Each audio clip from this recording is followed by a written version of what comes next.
Stock market intraday ऐसे nose dive लेती है कि ऐसा लगता है कि बाजार अब गई। मुल्क के अंदर सियासी हवाले से ऐसी खबरें आती हैं कि इलेक्शन अभी तक एक क्वेश्चन मार्क बन के रह गए हैं। क्या 8 फरवरी को होंगे इलेक्शन? पाकिस्तान की सुप्रीम कोर्ट के अंदर कुछ अहम फैसले हो रहे हैं। पाकिस्तान की मईशत के हवाले से SIFC बहुत एक कलीदी किरदार अदा कर रहा है, जो कि बैरूनी सरमायाकारी के हवाले से बहुत मौसर साबित हो सकता है। हुकूमत ने रिटेल सेक्टर के ऊपर भी अपना शिकंजा टाइट करने का फैसला कर लिया है। पाकिस्तानी मईशत का क्या अहवाल है और स्टॉक मार्केट का क्या ध्यान है, इन सबको जानने के लिए मेरे चैनल को सब्सक्राइब जरूर कर लीजिएगा और मेरी वीडियो आखिर तक जरूर देखिएगा। अस्सलाम वालेकुम, मैं हूं शकील अनवर कमाल और हाजिर खिदमत हूं आपके सामने स्टॉक मार्केट का वीकली रिव्यू लेकर के। जनवरी का पहला हफ्ता पाकिस्तान के अंदर स्टॉक मार्केट के अंदर पॉजिटिव जोन में तो रहा, लेकिन बड़ा वॉलेटाइल और चॉपी भी है। क्यों है? इसलिए कि फ्राइडे को स्पेशली मैं आपको एक मिसाल दे दूं कि फ्राइडे को बड़ी ही ज़बरदस्त मूवमेंट हमने देखी स्टॉक मार्केट के अंदर, और फर्स्ट हाफ तो पॉजिटिव जोन में था, बाजार पॉजिटिव साइड पे ट्रेड कर रही थी और सुप्रीम कोर्ट के कुछ फैसलों का इंतज़ार कर रही थी। लेकिन सेकेंड हाफ में जैसे ही ये खबर आई, पाकिस्तान की सेनेट ने इंतखाबात के इल्तवा की करारदाद मंजूर कर ली है। इस खबर के आते ही स्टॉक मार्केट ने नोज डाइव लिया और तकरीबन 900 पॉइंट माइनस में चली गई। लेकिन कुछ ही लम्हों बाद, कुछ मिनटों के बाद जब ये एहसास हुआ, तज्जिए आना शुरू हुए कि ये तो कोरम भी पूरा नहीं था और ये सिर्फ 14 सेनेटर्स की मौजूदगी में ये करारदाद पास हुई है, इसकी हैसियत मशकूक है। लिहाजा मार्केट ने रिकवरी करना शुरू की और वो जो पैनिक सेलिंग में इंडिविजुअल इन्वेस्टर्स और सरमायाकारों ने माल बेचा था, वीक होल्डर्स ने, इंस्टीट्यूशन ने सारा माल नीचे हड़प लिया और बाजार वहां से शार्पली रिकवर कर गई और तकरीबन माइनस में ही 124 पॉइंट तो स्टॉक मार्केट बंद हुई, लेकिन 64,500 के ऊपर इंडेक्स की क्लोजिंग हुई। 64,500 बड़ा ही पिवट और एक अहम लेवल बन के रह गया है और मार्केट इसके अराउंड हूवर कर रही है। जी, जिस वक्त मार्केट नीचे गिरी सेनेट की खबर के बाद, उस वक्त शेयर्स की कीमतें तो पैनिक सेलिंग के अंदर OGDC 126 रुपए पे ट्रेड हो रहा था, 121 रुपए तक चला गया।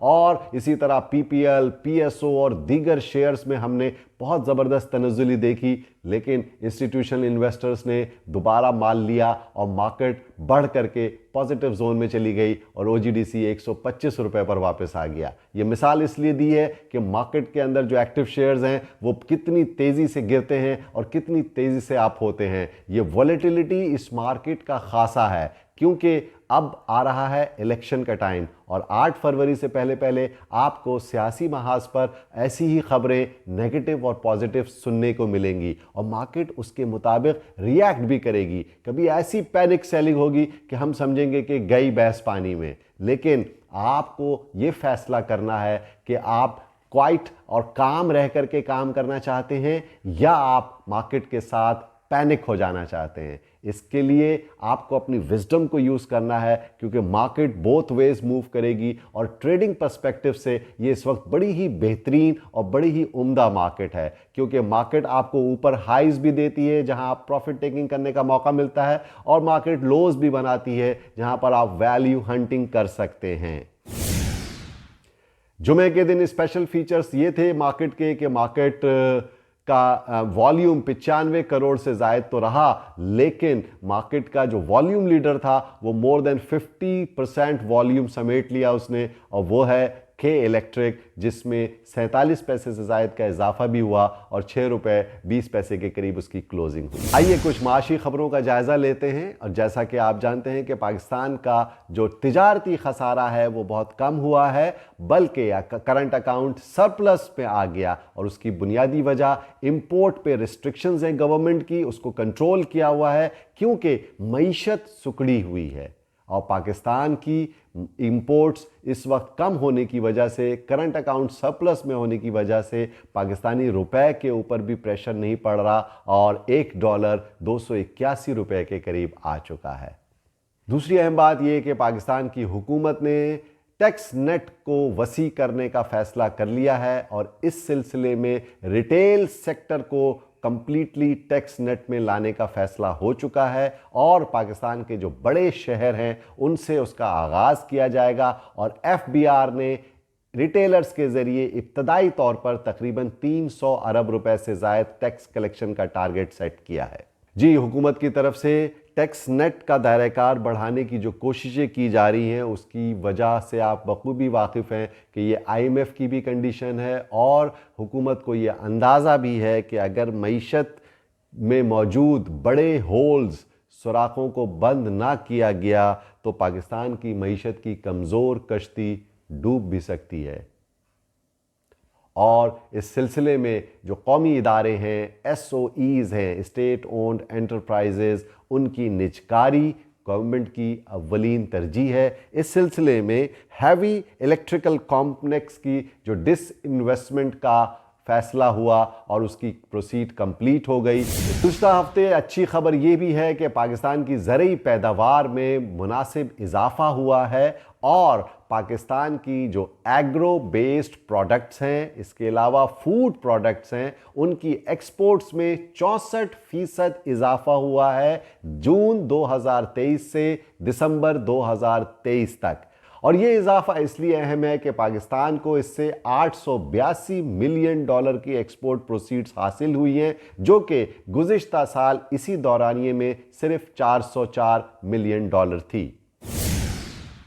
SIFC special investment facilitation council बहुत मुतहर्रिक है और पाकिस्तान में बैरूनी सरमायाकारी के हवाले से काम कर रही है। ख़ास तौर पर सऊदी अरब और कतर के साथ जो मल्टी बिलियन डॉलर सरमायाकारी के मंसूबे हैं उसको हतमी शक्ल देने के लिए बहुत मुतहर्रिक और एक्टिव है।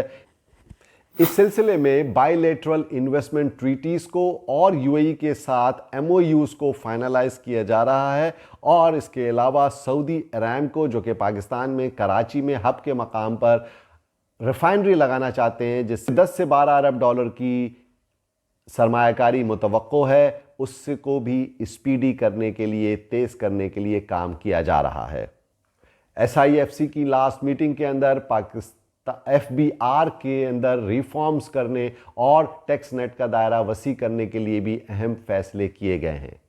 ये सब अच्छी खबरें तो हैं, मगर आप जानते ही हैं कि पाकिस्तान पर बैरूनी कर्ज़ों का किस कदर दबाव है और पाकिस्तान को सूद की अदायगी और डेट रीपेमेंट्स जो अगली इसी सहमाही में करनी है, अगले 6 महीने में करनी है, वो तकरीबन $7 अरब की है।